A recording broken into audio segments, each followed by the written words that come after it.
guys, welcome back to Shennyandaly.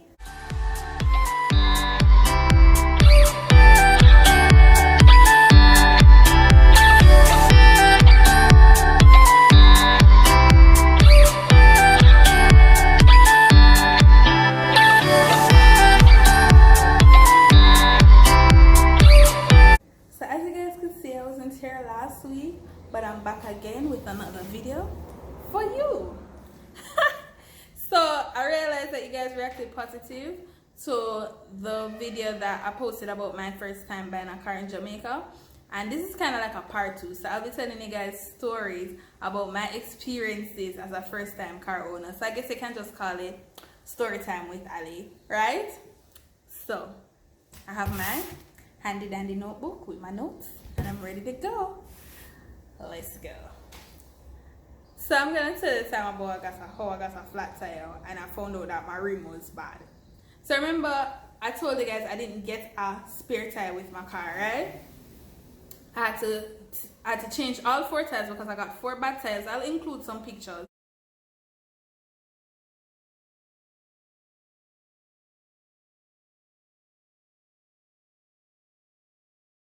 I got 4 bad tires with my car, no spare tires. So I had to change all 4 tires and take the best one and use it as my spare tire, right? So I had the spare tire, but I had no rim because rim not come with. When I change the tires, I have 4 rims. So I change 4 tires. I still have 4 rims, right? Maths. So yeah, I had to go and buy a rim. So I made my mother go and buy the rim for me. I sent her to buy the rim for me. She got the rim, put it on the tire. Okay. Driving 1 year, never get a flat tire yet. One morning, I leave from Chanel house and I get a flat tire out of Chesterfield, right? Me now, with my anxiety filled self, me start ball. Me start sweat. I have an AC in guys, and I sweat, you know. I'm gonna call my mother. Bear in mind, my mother is in Spanish Town. And bear in mind, I just leave Chanel house. Like I'm 1 minute away from Chanel. I call my mother and I'm like, Mommy, I get a flat tire, but I don't know if to change the tire. And if you come at Kingston, come change the tire for me. My mother, and I know my mother laugh after me, you know. She's not laughing on the phone, you know. She's like, okay, calm down. Whatever. But me know inside, my mother must have said, that girl is mad, you know. My pitney mad. I mean, I said, no, Mommy, I have to come now at Chesterfield Road. Me depend on them take away 1 pitney. Remember, say 1 pitney. Like, I was being so dramatic. And I was literally crying. So she's like, wait, don't call Chanel. I make Chanel send somebody to change her. I was like, oh, okay. And I was in the car a good while, you know, guys. I was in the car so long, a police car drove past me. And the policeman just looked at me, sitting in the car crying. He literally slowed down and passed me, and he was looking like, and he didn't even stop to help me. No, the man never stopped him, just drive past. So anyways, Sharika, Chanel's sister, sent somebody to change the tire for me. He changed the tire and everything. Someone said, alright, my drive go down a Marcus Garvey, forget my tire patch and take off the spare tire. When I start drive, guys, I saw the tire, I saw the car move, and I saw the wheel moving, and I say, what's happening? When we finally reach the gas station now, and the man changed the patching the tire and changing the spare to the original tire. He's like, you know, to say your rim bad, lady? I say, what you mean bad? I just bought it. I've never used it before. Him say the rim not have no hole to put the lug nut them in. It have the hole in it, but like something was wrong with the hole. I don't remember what he was saying. So I call my mother same time and I'm like, Mommy, you buy bad rim, give me. Mother said, what you mean? And tell her what the man say and how the rim bad. So she said, okay, I'm going to carry it back to the place. Went back to the place. And my mother said, you guys sold me a bad rim.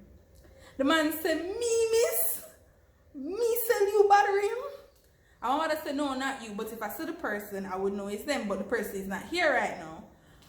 Because she looking around and she realized the person wasn't there. And him said, oh, long story short, I still have the bad rim. I don't change the rim yet because that happened like 2 days before I got sent home to work from home for COVID. So I haven't bought a new rim as yet, but I think I'm gonna buy one. And that story that showed me say I really need to learn how to change a tire. Ladies, out there, learn how to change your own tire. Because you know no one get a panic attack like me and out there crying and the police jeep just pass you and you can't change your own tire. Like, be independent. Learn how to do your thing on your own. Easy. So, I have a dispatch story as well.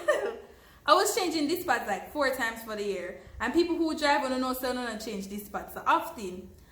But my dispatch will just always break. And when I say break, I mean literally break in two. So I find myself every quarter, may I change dispatch. So I literally have to drop the budget and say, okay, Mama put dispatch in my budget. Because the first time the man said dispatch keep on breaking because you're not buying the genuine. And the genuine dispatch is like for $5,000. So I had to say, you know what? Okay. Since it says because I'm not buying the genuine, let me make room to buy the genuine dispatch. So I buy the genuine dispatch, it will still break. And guys, every time I go to the mechanic, I would pay like $2,500 to change my dispatch. So every time I would go, he would be telling me that, he would give me another story like, oh, maybe you're braking too much, maybe you're braking too hard, that's why the dispatch keep breaking. Not a thing no go so. So I have a family friend, and my mother was like telling him, Alyssa, she keep on changing her dispatch. Why is that? She changed 4 dispatch for the year. And he's like, what? 4 dispatch per year? And I'm like, yeah, no joke. So I checked out my car and he realized that I needed that disc rotor.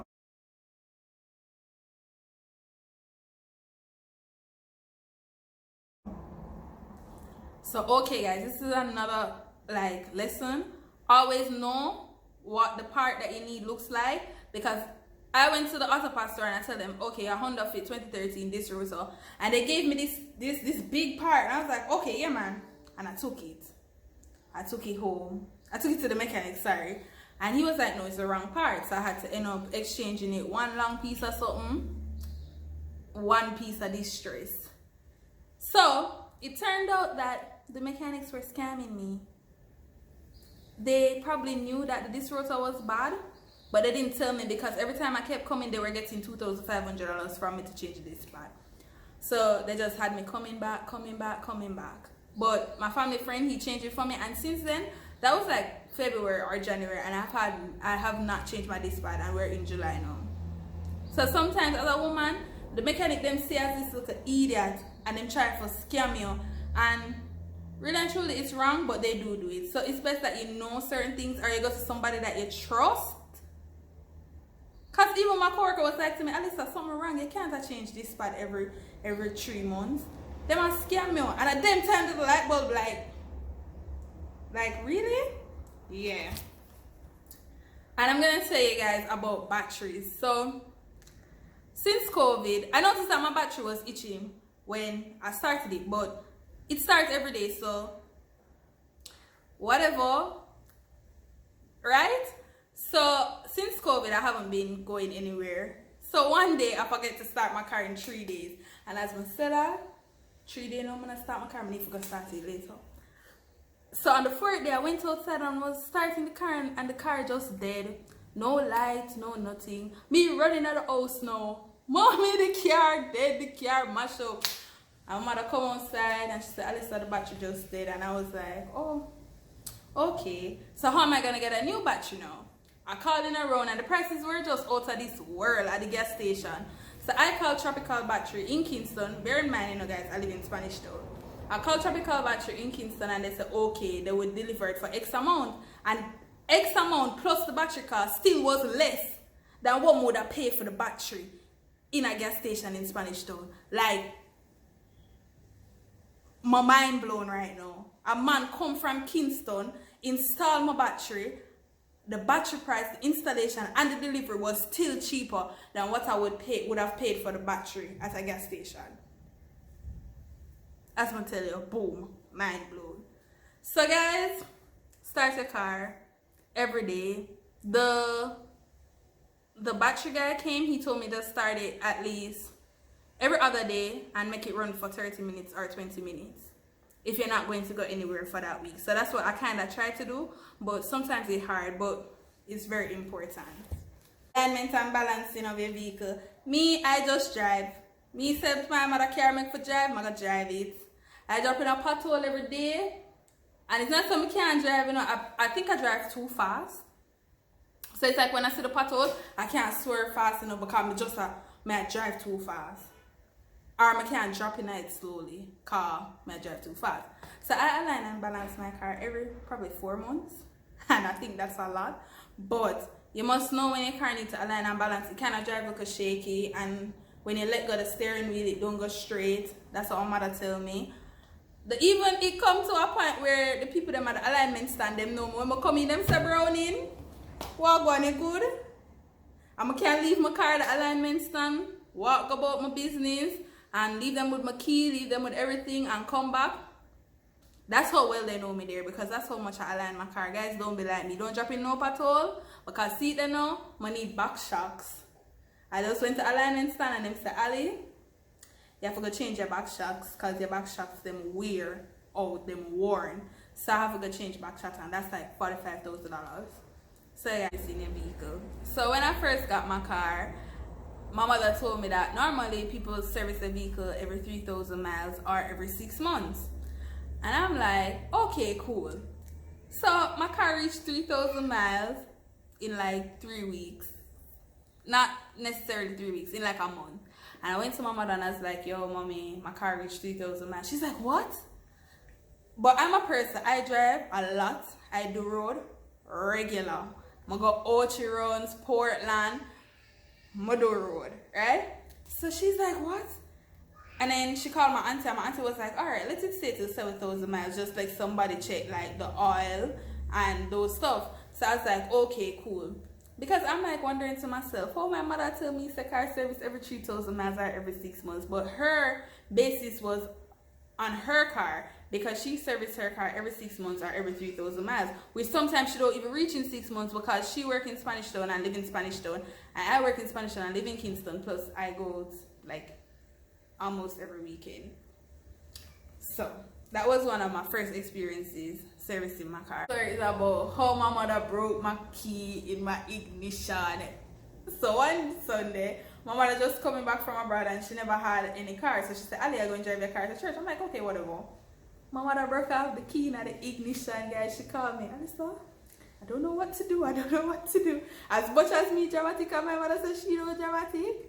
She dramatic. So I said, okay, I'm going to take a taxi, come up there with the spare key. No, you shouldn't have to take any taxi. So I was like, okay, then what do you suggest I do? So she's like, I'll take care of it. And she get the key, tape up, and pull out of the ignition. So when she came home, I had a broken key. So I had to go and fix the key. So to fix a key, that's not a fob, so it's not like a push to start, it's a key, a literal key. So to fix that key was like $4 or $5. And my mother's like, I'm not driving nobody's car again. And guys, this is something, I've never driven my mother's car. My mother just get a new car, I've never driven it. I am that type of person, I don't drive people's car. Because you see, I feel like the moment I get in your car, at the moment I get in one accident. And I never get in one accident yet. But I feel like life is just like that. The moment you borrow somebody things, at the moment everything start go, like some bad just happen. Like, you could not drive fine for 5 years, and the moment you borrow somebody car, you crash. I just saw me see things. I've never driven my mother's car. And me and my mother were like that. Like, she'll drive my car, but I won't drive back her car. Come I just feel like my salt. I don't know if it makes sense, but yeah. Guys, I have come to the end of my stories. And today is Sunday, and I'm going to visit my father anytime soon. I don't know if I'm gonna post this video before I see him or after I see him, but anytime you see this video, I want to big up my father especially.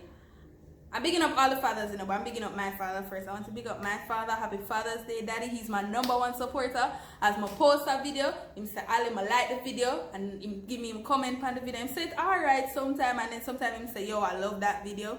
My #1 supporter. And I want to say Happy Father's Day to Shannon's father. Happy Father's Day. I know Shannon will be treating you to a lovely dinner today, because girl can cook. And I want to say Happy Father's Day out there to all my friends who are fathers. To all the fathers who father children that are not there, to big up on yourself on the Father's Day. Big up all the grandfathers. Big up all the godfathers. Big up the soon-to-be fathers.